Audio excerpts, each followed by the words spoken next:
Olá, vamos à parte 4 da nossa aula de verbos, hein? Já deixa a canetinha aí do lado, o caderninho de anotação também, tá? Porque você vai ter aquela sacada, com certeza você sempre tem. Se acontecer de ter alguma dúvida também, deixa anotadinha aí do lado, tá? Pra gente sanar tudo isso no ao vivo. Combinado? Simbora então? Vamos lá. Olha só, hoje nós vamos falar de um conteúdo dos verbos que normalmente, tá? Normalmente gera uma dúvida muito grande. Normalmente as pessoas têm muitas dúvidas, tá? A respeito desse conteúdo específico que nós vamos trabalhar hoje, ok? Então, se você ainda não assistiu às aulas parte 1, parte 2 e parte 3 de verbos, eu peço a você que realmente pause esse vídeo aqui agora, assista primeiro às aulas de número 1, 2 e 3 e depois, então, assista a aula de número 4, ok? Porque a aula de conjugação verbal é uma aula muito importante, mas ela realmente precisa de toda uma base, tá? E essa base você vai adquirir realmente assistindo as demais aulas. Combinado? Pronto, simbora então. Olha só, conjugação verbal, vou começar falando para você dos verbos regulares, ou seja, daqueles verbos que normalmente não sofrem alteração radical e também não sofrem alteração nas desinências, ok? Olha só, esse verbo, ele é um verbo que normalmente a gente tem duas dificuldades. Duas dificuldades tocam esse tipo de verbo aqui. Que dificuldades são essas? Primeiro, é como iniciar. Então, as pessoas ficam em dúvida, Lara, como que eu começo a conjugação de um verbo? Tá? E a segunda dúvida eu mostro para você daqui a pouco, ok? Primeiro, eu vou sanar essa primeira. Como começar a flexionar um tempo verbal? Acabou seu problema. Olha para mim, segue comigo colado aqui que você vai aprender agora. Por exemplo, apareceu para você uma questão, você tem que conjugar o verbo amar, o verbo beber e o verbo partir, conjugações diferentes, tá? No presente do modo indicativo. O que você vai lembrar? Presente do indicativo. Todas as conjugações terminam em ó. Isso quando seus verbos são regulares, tá? Isso valendo para verbos regulares, tá? E esse macete, esse método prático, vale para a primeira pessoa. Então, eu estou ensinando a você simplesmente como começar, ok? Como continuar, a gente fala daqui a pouco. Então, como que eu começo, Lara? Presente do indicativo. Terminação, ó, eu amo, eu bebo e eu parto, tá? Pretérito perfeito. Se o seu verbo for terminado em AR, ou seja, da primeira conjugação, ele passa a terminar em EI. Se o seu verbo for da segunda e terceira, ele passa a terminar em I, ou seja, amar eu, amei, beber eu, bebi, sair eu, saí, ok? Lembrando que no presente e no pretérito perfeito, nós não temos, né, as chamadas desinências modo temporais, tá? Quem está indicando para a gente o tempo e o modo aí na verdade, a desinência número pessoal. A partir da desinência número pessoal que a gente está chegando a essa conclusão aí, tá bom? Então, isso aqui é um método prático, é algo para te ajudar, obviamente, a chegar àquelas análises ali, ok? Mas segue, então, a nossa caminhada e vamos lá. Pretérito imperfeito, aquele passado que normalmente é interrompido, né? Ou então que indica frequência, a gente já teve essa aula. Se o seu verbo for terminado em AR, ele passa a terminar em VA. Se ele for terminado em ER ou IR, ele passa a terminar em IA. Tá? Então, cantar eu, cantava. Beber eu, bebia. Sair eu, saía. Ok? Pretérito mais que perfeito. Rá para todo mundo. Eu amara, eu bebera, eu partira. Pretérito que, na verdade, é tranquilo, porque você vai usar a mesma terminação para todo mundo, tá? Terminamos os passados, vamos para os futuros. Nós temos dois. Futuro do presente, terminação rei, para todo mundo, primeira, segunda e terceira. Futuro do pretérito, terminação ria, para todo mundo também, primeira, segunda e terceira. Então, no caso do mais que perfeito, eu amara, eu bebera, eu partira. Futuro do presente, eu amarei, eu beberei, eu partirei. E futuro do pretérito, eu amaria, eu beberia e eu partiria. Lara, eu vou ter que decorar isso aqui, eu vou ter que memorizar isso aqui. Dá seu jeito, coloca isso aí aqui, ó, porque vai te ajudar demais. Quer ver? Vou te mostrar. Vamos supor que você tivesse uma questão, tá? E aí, lá nessa questão, eles pediram a você, vem cá, agora, fala para mim aí, faça a conjugação. Você vai precisar da conjugação do verbo amar. Mas eu quero o verbo amar completo, em todas as pessoas, em todos os tempos do modo indicativo. Você fala, deixa comigo. Começar, eu sei. Modo indicativo, você vai lá e anote todos os 6 tempos verbais. Lembrando que indicativo tem apenas um presente, 3 passados, tá? O passado imperfeito, o passado perfeito, o mais que perfeito, e 2 futuros, o futuro do presente e o futuro do pretérito. Anotou. Agora, começar, você acabou de aprender, você tem um método prático para fazer, você vai lá e vai começar. O verbo amar no presente, como é que vai ficar? Eu amo, terminação em ó.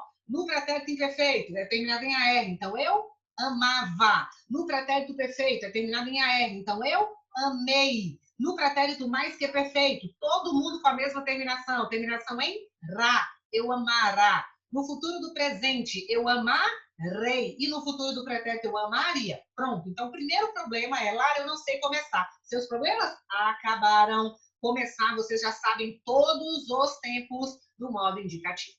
Agora, vamos lá. Segunda dúvida.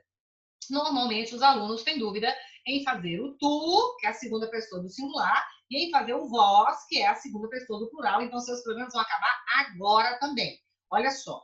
No presente do indicativo, você vai trocar o S do tu pelo IS no vós. Então, vamos lá. Se o seu tu terminar em S, o seu vós vai terminar em IS. Isso na forma de presente do modo indicativo, tá bom? Então, no presente indicativo, o tu tem S, o vós tem S. Combinado? Beleza. No pretérito perfeito, você não vai ver S. No pretérito perfeito, o tu, ele não tem S, tá vendo? Ele não tem S. Quando o tu não tem S, é mais fácil ainda. Você simplesmente copia o verbo acrescentando S e aí você tem a forma vós. Então, se tu amaste, vós amastes. Outra coisa, esse STE, ele é característico do pretérito perfeito. Não tem mais ninguém que tem esse STE. Então, apareceu esse STE aí, pode saber. Pretérito perfeito do modo indicativo, ok? Se ele não tem S no tu, moleza. Copia o tu e acrescenta o S. O vós tá pronto. Agora vem a notícia espetacular que todo mundo vai amar. Que notícia é essa? Olha só, todos os outros tempos, estou falando do pretérito imperfeito, do mais que perfeito, do futuro, do presente, do futuro, do pretérito, dos outros 4. Todos os outros tempos verbais, você simplesmente vai trocar no tu o S pelo eis. Acabou, acabou. Todos, todos, todos. Tu amavas? Vós amáveis. Tu amaras? Vós amareis. Tá vendo? Ó, trocando o S pelo eis. Ah, pois é, porque tu amarás. Então, vós amareis. Trocou o S pelo eis. Ah, é porque tu amarias. Então, vós amaríeis. E acabou. Eu vou resumir aqui com você. Eu vou até trocar minha canetinha de cor. Eu quero que você preste atenção ao seguinte. Apenas o presente e o pretérito perfeito são um pouquinho diferentes. No presente, você troca o S pelo IS. No pretérito perfeito, você não vai ter S. Então, você copia o tu e acrescenta a letra S. E em todas as outras pessoas, você simplesmente troca o S pelo ex, troca o S pelo ex, troca o S pelo ex e troca o S pelo ex. Essas são as dúvidas que os alunos têm em conjugação. O resto, eles conseguem conjugar.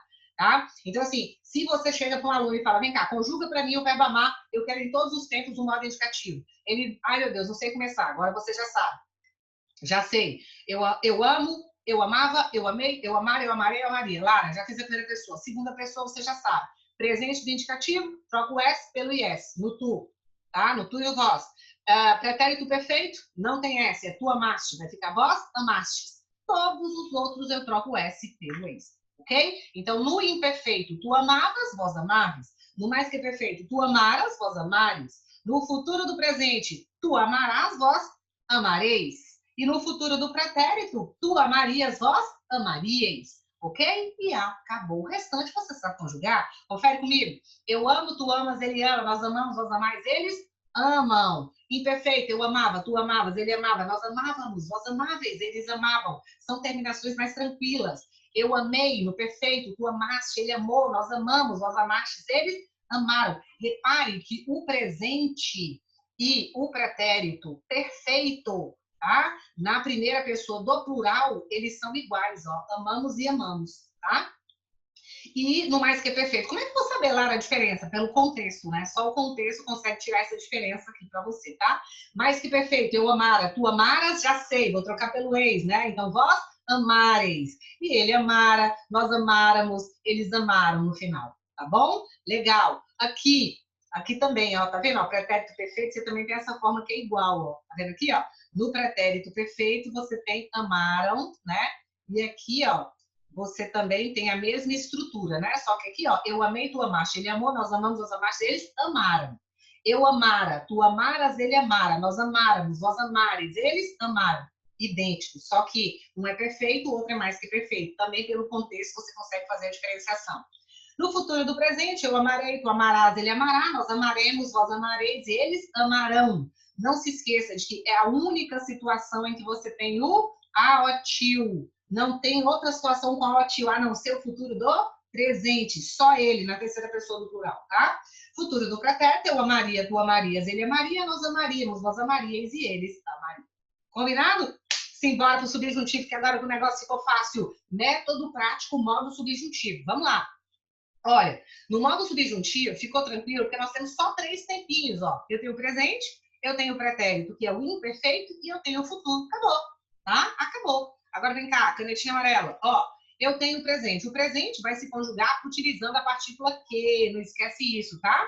O pretérito imperfeito vai se conjugar com a partícula se, não esquece isso. E o futuro vai se conjugar com a partícula quando, também não esquece isso. Então vamos lá. O presente vai ser assim: você vai trocar as formas terminadas em AR pelo E. E as formas terminadas em ER e R pelo E, pelo A. Simplesmente isso. Ou seja,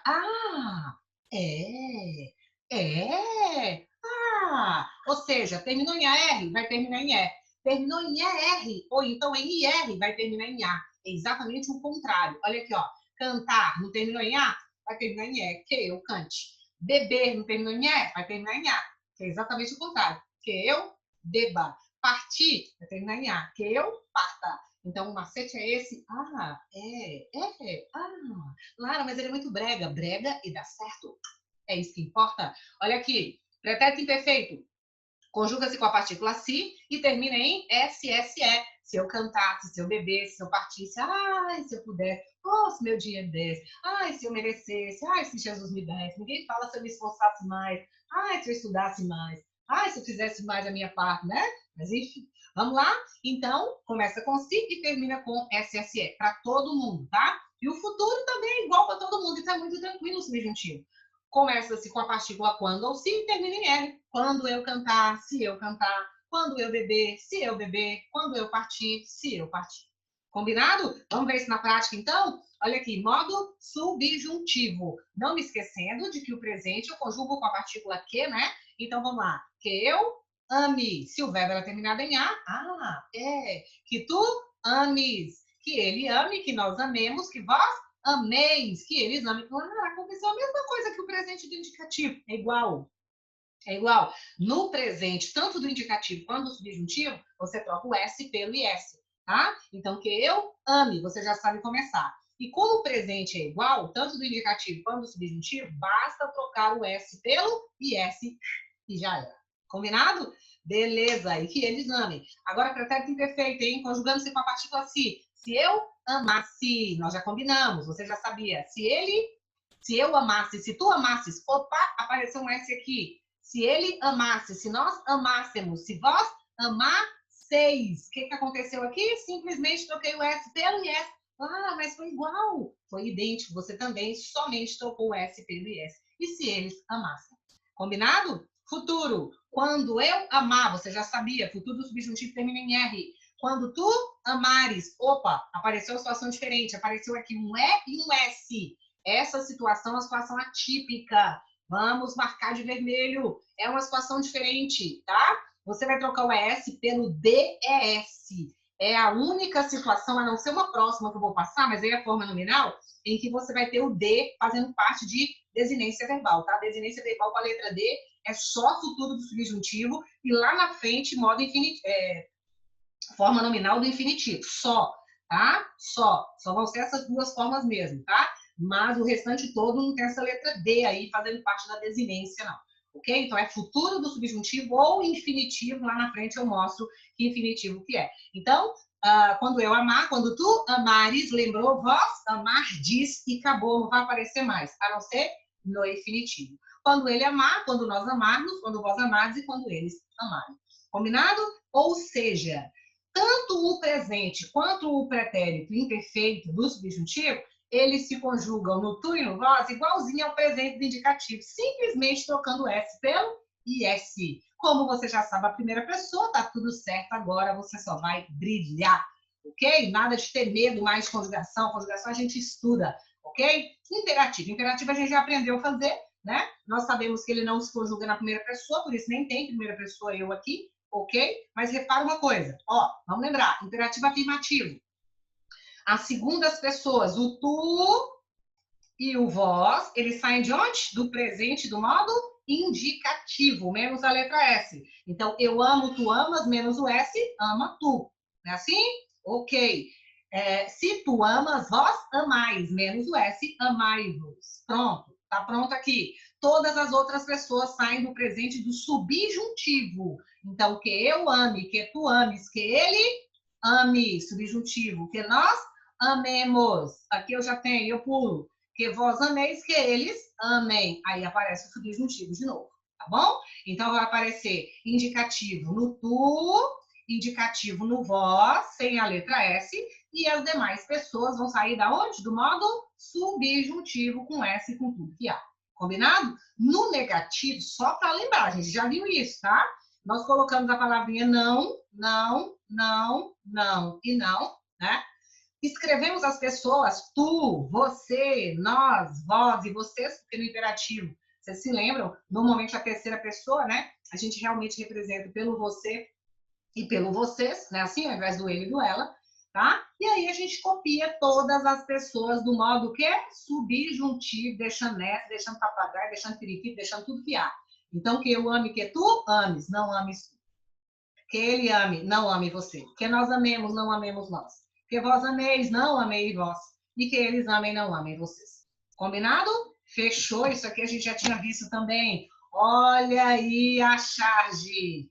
Você tem aí, né? Você tem aqui um computadorzinho aí, não sei, pode ser um tablet, pode ser um iPad também, né? Temos aqui um smartphone e temos o vovozinho, telefone, né? Todo enferrujado, querido, todo cheio de teia de aranha, né? E aí, o smartphone vira para ele e fala: o senhor pega o Wi-Fi, né? Respeita seu avô, moleque. Ou seja, né? Eu mostrei para vocês isso aqui para te mostrar o verbo, tá? O senhor pega, eu pego, tu pegas, ele pega. Isso aqui é presente do modo indicativo, tá? Respeita seu avô, moleque. Ó, esse respeito aqui é uma ordem. Isso aqui já é imperativo, o quê? Afirmativo. É para você respeitar.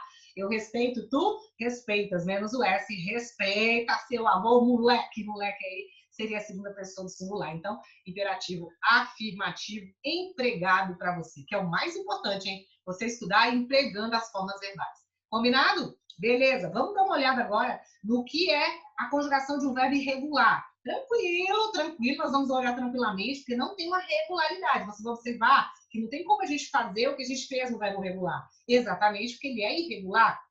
Ele vai sofrer variação no radical, ele vai sofrer variação na desinência, às vezes ele sofre variação no radical e na desinência. Às vezes a variação é tão grande, às vezes é tão grande que ele se transforma em um outro radical. Então, segue comigo aqui. Por exemplo, o verbo ser. Vocês viram que o verbo ser ele tem uma irregularidade tão profunda que ele é chamado de verbo anômalo, porque ele se transforma em um outro radical, ele ganha um radical novo, tá? Durante a conjugação. Então, vamos lá, só para a gente ter uma noção. Olha o tanto que ele se altera. Verbo ser. Eu sou, tu és, ele é, nós somos, vós sois, eles são. Isso é presente. Pretérito perfeito, eu era. Olha como é que ficou diferente. Tu eras, ele era, nós éramos, nós éreis e eles eram. Tá vendo? Perfeito. Ó, é o único que tem o STE, tá vendo que eu falei com vocês? O STEzinho, né? É o único que vai aparecer realmente quando você tem pretérito perfeito, tá? Olha aí, ó. Eu fui, tu foste, ele foi, nós fomos, vós fostes e eles foram. É claro que o radical está se alterando muito, mas, por exemplo, ó, o tu é foste, não tem S. Então, o vós é o tu com S, tá? Aqui, por exemplo, a estrutura do radical está mudada. Mas vocês estão vendo que aqui, ó, por exemplo, ó, você está trocando o S pelo eis. Assim como aconteceu no pretérito imperfeito, também os verbos regulares, tá? Aqui, você está trocando o S, você está trocando o S pelo IS. Por quê? Porque essa estrutura sempre acontece em presente. Lembra disso? Aconteceu no presente indicativo, no presente subjuntivo de verbos regulares, aqui também acontece. Só que o radical muda muito, né? Então, por isso que a gente não tem essa regularidade tão boa quando acontece no regular. Mas que é perfeito, todo mundo com orá, tá? Então, eu fora, tu foras, ó, apareceu o S aqui, ó, tá? Vai ter eis aqui, igualzinho aconteceu lá na regularidade, né? Tu foras, então, vós foreis, tá vendo? Aqui no futuro do presente, eu serei, tu serás. Mesma coisa, ó, aparecendo S, trocando pelo eis aqui, ó. Só que olha o tanto que o radical é diferente, né? Você tem F aqui, você tem S aqui, tá? Futuro do pretérito, eu seria, tu serias. Olha isso, tá vendo? Ó? Eles até tentam seguir serias, né? Então vai aparecer um eis aqui, ó. O eis tá lá. Eles até tentam, se você for olhar, eles até tentam, né, seguir um pouco da terminação, tá? Eles até tentam seguir um pouco da terminação, ó, mais que perfeito irá, futuro do presente irei, futuro do pretérito iria, tá vendo? Mas olha aqui que você vê, ó, aqui, né? Aqui é verbo ser, mas terminando em i, não, terminando em ui, né? Imperfeito, perfeito, presente. Tá vendo? Então, em algumas pessoas, você realmente consegue ver uma desinência que se repete, né? Como a dos verbos regulares, tá? Mas as outras estruturas não. O radical se altera, né? E aí, realmente, a modificação é muito grande, tá? Subjuntivo do verbo ser. Olha lá. Aqui vai acontecer aquela mesma coisa. Conjuga-se com a partícula que, se o verbo terminar em E, no presente, ele passa a terminar em A. Então, aqui é o caso, né? Tem que terminar em A. Ó, que eu seja, que tu sejas, que ele seja, que nós sejamos, que vós sejais. Mesma situação. Ó, o S sendo trocado pelo IS. Por quê? Porque é presente. Tá? Quando é presente, isso vai acontecer. E que eles sejam, ok? Pretérito imperfeito. Conjuga-se com a partícula se. Se eu fosse, se tu fosse, se ele fosse, se nós fôssemos, se vós fosseis. Olha o IS acontecendo aqui, ó, igualzinho também aconteceu no modo subjuntivo de verbos regulares, né? E agora o futuro, quando eu for, quando tu fores. Opa, mas esse é S, isso é muito diferente, Lara. Normalmente aparece o S, é a mesma situação, ó, vai acontecer como aconteceu, tá? Também na forma de subjuntivo do verbo regular. Você vai ter a estrutura DES, tá? Então, é só realmente no futuro que isso aí vai acontecer. Ok? Mas vocês estão vendo, trocando do S pelo F, né? O radical totalmente alterado, tá? No imperativo, tanto no imperativo negativo quanto no imperativo normal, você vai ter realmente as mesmas modificações, né? Então, só vão acontecer algumas situações muito específicas aqui, ó, na segunda pessoa do singular e na segunda pessoa do plural do imperativo afirmativo, que vem do modo indicativo. Então, você está lá no modo indicativo, você fala assim, ó, eu sou, olha aqui, ó, eu sou, tu és, tá vendo, ó? Ele é, nós somos, vós sois. Beleza. Lembra que no imperativo, as segundas pessoas saem do modo quê? Indicativo. Então, eu sou, tu és, aqui vira se. É como se você pegasse o és e colocasse o s depois colocasse o s na frente do e, né? E depois você tem vós sois, aqui vira vós sede. Aí é muito diferente, tá? Muito diferente. As outras pessoas aqui, elas vão ser iguais ao presente do modo subjuntivo, né? Então, que eu seja, que tu sejas, que ele seja, tá vendo? Ó, subjuntivo. Vou pegar uma canetinha aqui. Ó, aqui, né? Aqui ficou indicativo, aqui é indicativo, aqui também veio do indicativo, aqui já é subjuntivo, aqui já é subjuntivo, aqui já é subjuntivo também. Negativo copiou o presente subjuntivo igual, né? Então tá lá, ó. Subjuntivo, subjuntivo, subjuntivo, subjuntivo, subjuntivo. Que eu seja, que tu sejas, que ele seja, que nós sejamos, vós sejais, que eles sejam, né? Lembrando que a primeira pessoa não vale para o imperativo, nem afirmativo, nem negativo, ok? Isso aqui já é infinitivo flexionado, é o que eu estava falando para vocês, tá? É o que eu estava falando para vocês, que é a única situação em que você vai ter esse DES aqui, ó, e esse ES aqui, ó, essas terminações que são diferentes, que acontecem apenas no futuro do subjuntivo, tanto de verbos regulares quanto irregulares, você vai ver no infinitivo flexionado, tá? Mas lá na frente eu volto a falar isso para você. Ó, é a única situação em que se repete esse ES e esse DES. Ser eu, seres tu, ser eles, sermos nós, serdes vós e ser de eles. É o que nós chamamos de infinitivo flexionado. Mas lá na frente, aqui eu coloquei só para você visualizar, são as únicas situações em que você tem esse ES na segunda pessoa do singular e esse DES na segunda pessoa do plural. Aqui é a mesma coisa, tá vendo? ES e DES, tá? Nas outras todas, isso aí não vai ser assim. Mas a partir de agora, eu vou entrar nisso aí um pouquinho mais a fundo. Vamos às formas nominais. O que são formas nominais de verbos, hein, Lara? Olha só. É, tudo bem trabalhar para ganhar a vida, claro. Mas por que é preciso? Lá vem, né? Lá vem a filosofia. Mas por que é preciso desperdiçar a vida que a gente ganha trabalhando para ganhar a vida? Olha que filosófica essa pergunta, né? Dessas crianças. Miguelito e Mafalda sempre colocam a gente na chão, né? No chão, literalmente.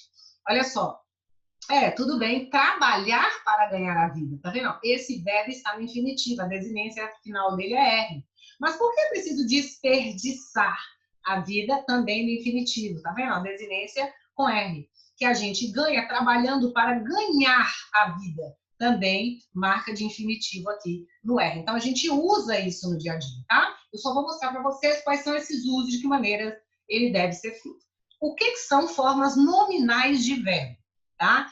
Na verdade, as formas nominais do verbo, elas têm desinências. Você tem ali o radical, tá? Mais a vogal temática do verbo. Então, eu tenho aqui, por exemplo, o verbo atravessar.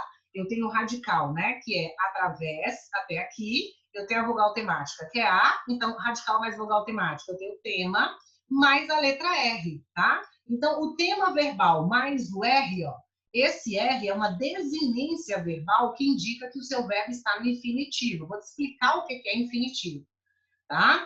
Gerúndio e particípio também são desinências verbais, tá? Então, particípio, normalmente, a terminação do particípio é dó. Vai ser ado para os verbos que terminam em AR, né? E vai ser ido para os verbos que terminam em ER ou IR. Então, por exemplo, atravessar vira atravessado. Por quê? Porque o tema aqui, ó, tem o A, tá vendo? Ó? Permanecido. O tema do verbo tem o E, né? Tá vendo? Ó, permaneci, aí realmente fica ido, acrescentando. E escolher, né? Escolher, eu fico com escolhido. Então, normalmente ele termina em ado para os verbos terminados em AR e ido para os verbos terminados em ER ou IR. Isso é uma desinência verbal, tá?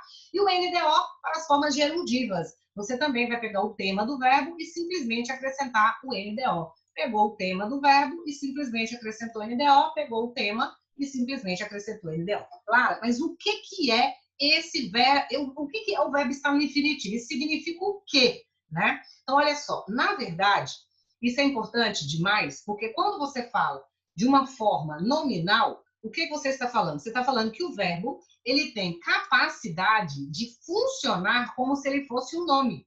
Tá? O que é nome em português? Em português, nome anota aí, nome é substantivo, nome é substantivo, então quer dizer que um verbo vai ser capaz de trabalhar como se ele fosse um substantivo, tá? Ele pode ser formas nominais, então. Quem são os nomes? Substantivos, tá? Adjetivos, adjetivos, quer dizer que vai ter verbo que vai fazer um papel de um adjetivo, ou advérbio, vai ter verbo que vai conseguir fazer papel de advérbio.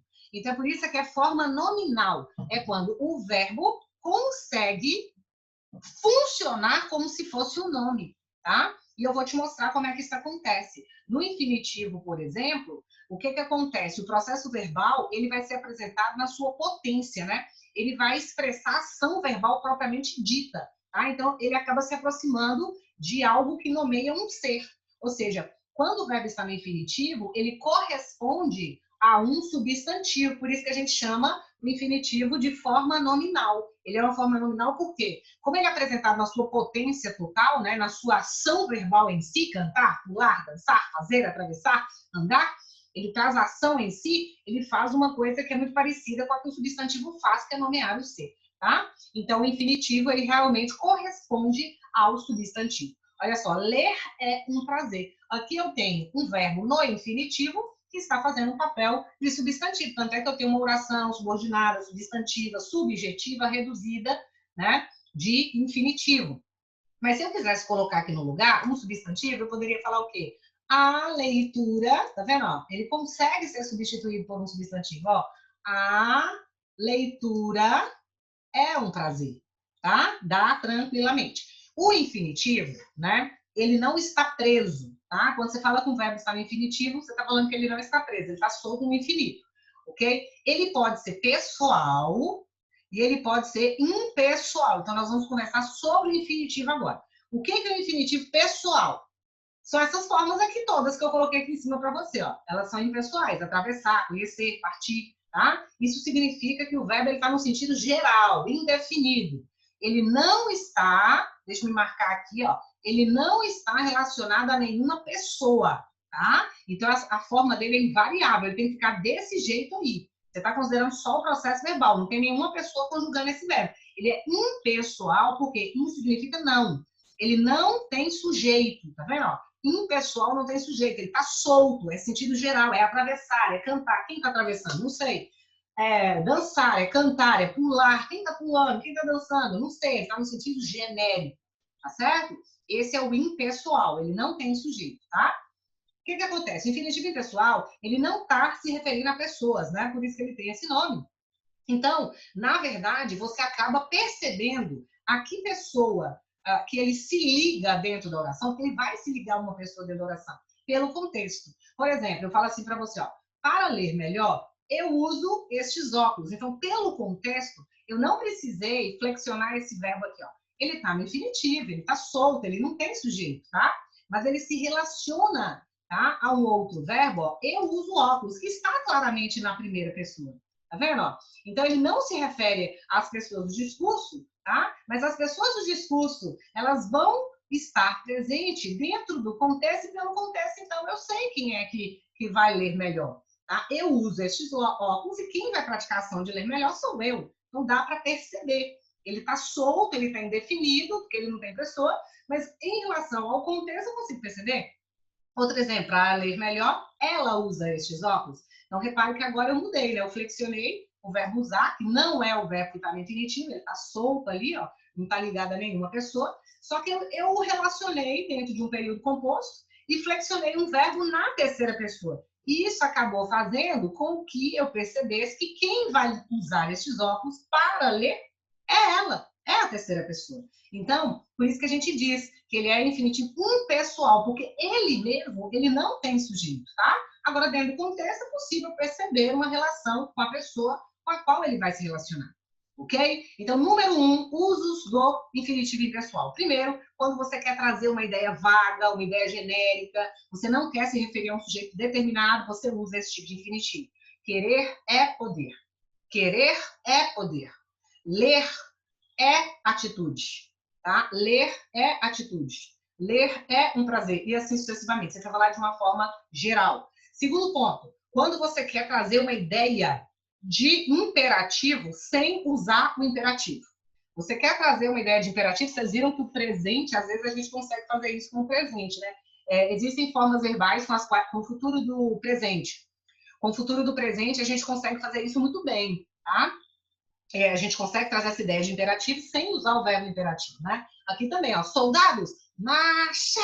Tá vendo, ó? Mas, na verdade, eu quis dizer soldados, marchai, não é assim? Mas eu digo soldados marchar. Então, mesmo tendo esse sentido geral, eu sei que o valor, o tom ali é de ordem, então tem valor de imperativo. Um outro uso que você pode fazer é o seguinte, quando ele é regido de preposição e funciona como complemento, né, de um nome, de um adjetivo, podendo ser complemento de um verbo também, então ele pode ser complemento verbal, ele pode ser complemento nominal, tá? Isso pode acontecer. Por exemplo, eles não têm o direito de gritar assim. Ou seja, quem tem o direito de alguma coisa. A palavra direito é que está pedindo a preposição de, tá? O verbo está no infinitivo aqui, ó, não vai atrapalhar isso aí, tá? Então, se o nome pede a preposição, mesmo estando o verbo no infinitivo, não tem nenhum problema, você mantém a preposição ali, senão é o erro de regência, ok? Outra situação, ó, o que acontece? Aqui, por exemplo, quando você tem aqui, né, você coloca a preposição, no entanto, na voz passiva dos verbos contentar, tomar e ouvir, por exemplo, o infinitivo, ele deve ser flexionado. Então, aqui, ó, você viu que eu falei assim, ó, eles não têm o direito de gritar, tá? Eu simplesmente flexionei o verbo? Não flexionei. Você viu que o sujeito aqui está no plural, ó. O sujeito está no plural, só que eles não têm o direito de quê? Deixa eu pegar uma canetinha para explicar isso aqui, porque aí o próximo ali vai ficar mais claro para você.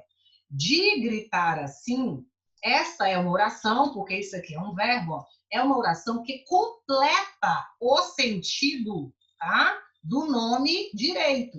Então, isso é o que nós chamamos, né? Não tem o direito de gritar de uma oração completiva nominal. Está completando o sentido desse nome aqui. Então, realmente não foi necessário flexionar esse verbo, não precisei. Apesar de o sujeito estar no plural, eu simplesmente acrescentei a preposição aqui, tá tudo certo. O que que acontece? Se você tiver verbo contentar, o verbo tomar e o verbo ouvir, tá? O infinitivo, o verbo auxiliar, ele deve ser flexionado, tá? Então, por exemplo, você tem assim, você tem um verbo auxiliar e tem o verbo contentar. Você tem o verbo auxiliar e tem o verbo tomar. Você tem o verbo auxiliar e tem o verbo ouvir. Se aparecer contentar, tomar e ouvir, e ocorrer uma situação de plural como aquela que eu passei agora, aí o infinitivo vai flexionar. Exemplo, eram pessoas difíceis, tá vendo? Você não poderia colocar aqui, ó, de ser contentadas. Não pode. Porque como é o verbo contentar, eu vou ter que pluralizar o verbo principal e o verbo auxiliar. Tá bom? Então, esse infinitivo não tem escolha aqui, ó. Eu realmente vou ter que jogar no plural. Mesma coisa aqui, tá vendo que eu estou usando o verbo auxiliar e estou usando o verbo principal tomar? Então, se for contentar, se for tomar e se for ouvir, não tem jeito não. Aqueles remédios são ruins de serem tomados. Não tem jeito de ser tomados, tá? De ser tomados não tem como. Ah, professora, mas olha só, eram pessoas difíceis de ser. Mas por quê? Porque aqui, na verdade, eu estou criando uma voz passiva. A situação que eu estou criando aqui é de voz passiva. Aqui, não. Aqui, essa expressão de gritar, ela é uma oração que ela completa o sentido de uma oração anterior. Então, você simplesmente coloca a preposição e não precisa flexionar. Aqui, não. Aqui é a voz passiva. As pessoas eram difíceis de serem contentadas. Tá? As pessoas eram difíceis de serem contentadas. Então, quando você joga na voz passiva, você percebeu uma passivação ali? Acabou. O sujeito está sofrendo ação? Sim. Pronto. Acabou. Apareceu o verbo infinitivo, ele vai ter que flexionar. Tá bom? Se eu colocasse assim, ó, aquelas notícias eram ruins de ser ouvidas, seria a mesma coisa, estaria errado. Seria aquelas notícias são ruins de serem ouvidas, porque é voz passiva. Então, o verbo infinitivo, mesmo infinitivo, vai flexionar. Combinado? Número 4, nas locuções verbais. Por exemplo, queremos acordar bem cedo, queremos dar o nosso melhor, queremos fazer aquilo que podemos, tá? Aí sim, você vai também usar o infinitivo impessoal, que vai ficar invariável, né? Ele não vai flexionar, tá? Então, até agora, ele só flexionou na voz passiva, ok?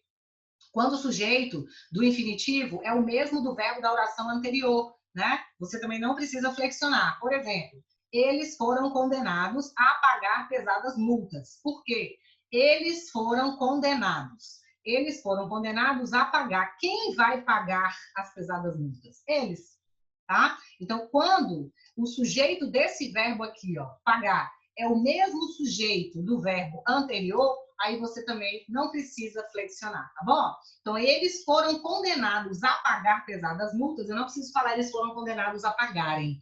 Por quê? Porque o verbo no infinitivo aqui, que é o verbo pagar, ele tem o mesmo sujeito, tá? Do verbo que está na mesma sentença que ele. E aí, realmente, ele dispensa a flexão, tá? Gente, isso cai, viu? Principalmente esse número 3, 4 e 5. Isso cai, tá? Vamos aprender isso de uma vez por todas, ok? O uso do infinitivo pessoal. Agora nós vamos falar de infinitivo, tá? Que realmente o processo verbal ele está associado a um agente.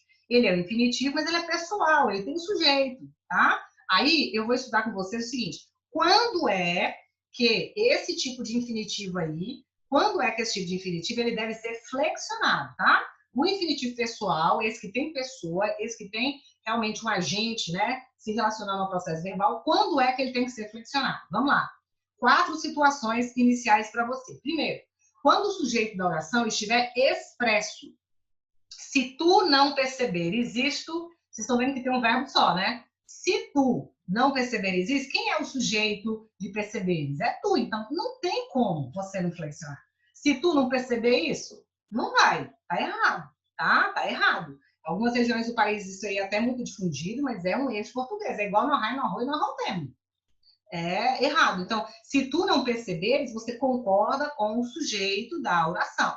Quando tiver sujeito diferente daquele da oração principal, porque vocês viram aqui, ó, que quando o sujeito é o mesmo, né? Olha aqui, ó, eles foram condenados a pagar. O sujeito é igual, quem é condenado é o mesmo que vai pagar, não precisa flexionar. Agora, se o sujeito for diferente, por exemplo, o professor deu um prazo de 5 dias. Quem foi que deu um prazo? Foi o professor, beleza. para os alunos. Quem é que vai praticar a ação de estudar? São os alunos, tá vendo? Não tem como eu deixar no infinitivo não flexionado aqui, porque o sujeito não é o mesmo. Se quem fosse estudar fosse a mesma pessoa que deu o prazo, tudo bem.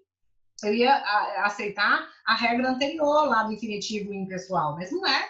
É outro sujeito, tá? Isso aqui, essa regra número 2, ela acaba caindo na regra número 1. Repara, ó, tá vendo que o sujeito está claro aqui, o verbo está flexionando? Aqui é a mesma coisa. Quem é o sujeito do verbo estudar? Alunos. Então, você flexiona para concordar com o sujeito que está claro na oração, tá? Quando você quiser indeterminar o sujeito utilizado na terceira pessoa do plural, você também tem que flexionar o infinitivo. Por exemplo, faça isso para não me acharem inútil. Eu não quero falar, porque assim, o sujeito indeterminado, eu indetermino por duas situações. Ou porque eu não quero revelar quem é, tá? Ou porque eu não sei, entendeu? Então, nessa situação, eu resolvi que eu não quero revelar quem é. Eu quero indeterminar esse sujeito. Então, faça isso para não me acharem inútil. Faça isso para não entenderem que foi minha responsabilidade. Tá vendo? Eu estou indeterminando o sujeito. Não estou deixando esse sujeito determinado, claro, tá? Quarta situação, quando representar uma reciprocidade ou uma reflexividade da ação. Nesse caso, também você vai pluralizar. Porque se você não pluralizar, a reflexividade ou a reciprocidade, ela não vai aparecer. Exemplo, vi os alunos abraçarem-se alegremente. Tem que ser no plural, porque tem uma ideia de reciprocidade. Gente, cai na mesma regra do número 1 e do número 2. O sujeito está expresso. Quem é o sujeito aqui? Alunos, ele está no plural. Seu verbo vai ter que estar no plural também. Como o se apareceu para trazer essa noção de reciprocidade, o verbo vai ter que ir para o plural, tá? Então, vi os alunos abraçarem-se alegremente. Quem abraçou foi abraçar, tá? Como você pode observar, a escolha do infinitivo flexionado é feita sempre que se quer enfatizar o agente. Tá? Então, por que eu uso o infinitivo flexionado? É porque realmente eu quero chamar atenção para o agente. Porque quando eu não quero, o que eu faço? Eu uso esse aqui, ó. Eu uso o infinitivo impessoal, que é genérico, tá? Que é indefinido, tá? Então, toda vez que eu quero realmente chamar atenção para o agente, é que eu uso esse tipo de infinitivo. Ok? Estuda isso, hein? Isso cai muito. Vamos lá, forma gerundiva. Por que o gerúndio é considerado uma forma nominal? Porque o gerúndio ele transmite uma ideia de ação verbal em curso. Uma ação verbal que ela iniciou, mas ela não está concluída. Então, ele tem um valor muito parecido com o valor do advérbio, tá? E em algumas situações, até do adjetivo. Vou mostrar para você as duas situações. Então, em alguns casos, você vai olhar para ele e vai falar, gente, mas ele tá fazendo um papel de uma adjunta adverbial aqui. Então, é porque realmente ele está sendo um verbo, mas fazendo um papel que é de um nome. Por isso, forma nominal. Tá? Se esse nome é um advérbio, ou se esse nome é um adjetivo, ok? Então, normalmente é o gerúndio que está lá. Exemplo, chegando à final, a terra do futuro esposo, eis que ele veio andando ao seu encontro. Quando eu falo chegando, ó, chegando, eis que ele veio andando, então chegando da ideia de tempo, né? Aquela ideia de tempo ali, que normalmente ela é construída pelo advérbio, eu uso o gerúndio, tá? Eis que ele veio andando. Como foi que ele veio ao meu encontro? Tá vendo? Também dá uma ideia de adjunto adverbial de modo. O primeiro dá uma ideia de tempo, o segundo dá uma ideia de modo. Repare que o gerúndio aqui está fazendo o papel de advérbio, ok? Ele está com valor de advérbio, por isso forma nominal, ou seja, é um verbo, é um verbo, mas é um verbo que está sendo utilizado, tá? Com um valor de um nome, no caso aqui, com valor de advérbios. Saindo de casa, encontrei alguns amigos. Quando eu falei para você saindo, eu usei o verbo na forma gerundiva, tá vendo? Usei o NDO. Saindo de casa, encontrei alguns amigos. Quando foi que eu encontrei alguns amigos, tá? Quando eu saía de casa. Então, também da ideia de tempo, ok? Gerúndio fazendo papel de advérbio temporal. Nas ruas havia crianças vendendo doces. Olha só, como essas crianças estavam. Quando eu falo assim, ó, nas ruas havia crianças vendendo doces, havia crianças e elas estavam vendendo doces, parece, a impressão que você tem, né, é de que realmente eu estou trazendo para você uma característica, né, assim? Então, aí ele já tem um valor de adjetivo, ok? Havia crianças na rua e as crianças estavam vendendo doces, né? Ou seja, as crianças estavam trabalhando, eram crianças trabalhadoras. Em outras palavras, você poderia dizer, Eram crianças vendedoras. Tá vendo? Ó, eu consigo substituir por um adjetivo. Havia crianças, havia vendedoras de doces. Ok? Então, realmente fazendo um papel que seria de um adjetivo. Gente, isso cai também, tá? Isso também cai. Cuidado com isso. Verbo no infinitivo, valor de substantivo. Verbo no gerúndio, valor de advérbio ou valor de adjetivo, tá? Na forma simples, o gerúndio expressa a ação em curso. Na forma composta, uma ação concluída. Ok? Olha só, vou dar um exemplo para você aqui. Ó. Trabalhando, aprenderás o valor do dinheiro. Então, quando eu falo trabalhando, dá a impressão de que, assim, executando a ação de trabalhar é que você vai aprender a dar valor ao dinheiro. Agora, quando eu falo para você assim, ó, tendo trabalhado, aprendeu o valor do direito. Ó, repara que em trabalhando, quando eu uso o verbo sozinho, eu dou a ideia de que a coisa está ainda acontecendo. Quando eu uso o verbo no gerúndio, mas eu uso o verbo no gerúndio na forma composta, tá? O que acontece? Tendo trabalhado, ou seja, eu tenho o verbo ter o haver, e eu tenho outro verbo no particípio. Eu associo verbo no gerúndio com verbo no particípio. Isso é tempo composto. Quando eu faço isso, né, não só assim que é o tempo composto, tá? Mas também assim. Ou seja, verbo ter ou haver, mais é principal no particípio. Esse é um exemplo. Eu usei tendo no gerúndio e trabalhado no particípio. A ideia de que a ação acabou. Tendo trabalhado, tá vendo? Tendo feito a tarefa, aprendeu o valor da organização. Então, quando eu faço esse uso do tempo composto, tá?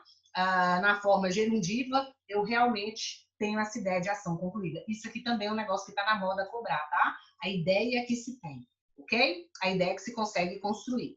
Particípio, terminado em ado para os verbos terminados em AR e ido para os verbos terminados em R ou IR. Quando não é empregado na formação dos tempos compostos, ele indica geralmente o resultado de uma ação terminada, tá? Agora, ele é uma forma verbal, tá? Que mesmo na forma de particípio, mesmo na forma nominal, ele faz flexão em gênero, faz flexão em número e até faz flexão em grau, tá? Mas isso aqui realmente é uma outra situação, é uma outra aula. Olha lá. Terminados os exames, os candidatos saíram. Terminados os exames, tá vendo? Esse verbo está no particípio. Mas por que ele está no masculino e no plural? Porque ele está se referindo a exames, que também está no masculino e também está no plural. Então, ele faz concordância perfeita aqui, tá? Quando, então, repara, a ação acabou. A ação acabou, tá? Terminados os exames, os candidatos saíram. Faz a flexão completa.